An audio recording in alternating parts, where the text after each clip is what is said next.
When it's really hot out and you're just sitting at home baking, do you ever just open your fridge and stick your head in it to cool off?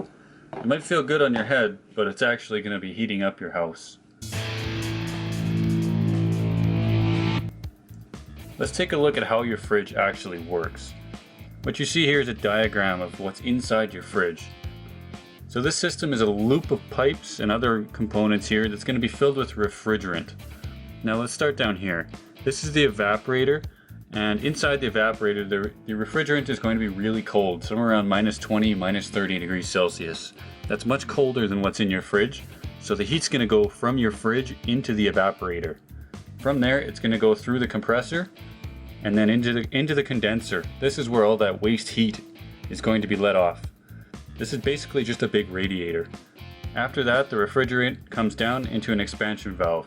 So after the compressor, our refrigerant is under really high pressure. At this expansion valve, it suddenly lets all that pressure off and it expands the fluid and it cools it off really quick. That's how you get that -20, -30 degrees temperature. So looking at this, you might think, well, we're taking heat from inside the fridge and we're just putting it outside the fridge. So overall, it should be even. We shouldn't have any temperature gain at all. But this is a thermodynamic system, which means by the second law of thermodynamics, it's actually physically impossible for this to be 100% efficient. So to make up for that, that's what we have the compressor for. We're actually putting energy into the system to keep the fluid circulating around, to pump that heat out of your fridge and out the back of the fridge. This heat is actually going into your room. So by adding energy in here, you're actually adding heat into the refrigerant. So as it pumps it around, we're adding heat here.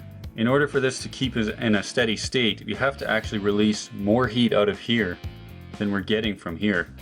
So because we're actually putting out more heat from the back of the fridge than we're taking out from inside of it, opening the fridge door forces this system here to work harder, and you're actually going to heat up your house.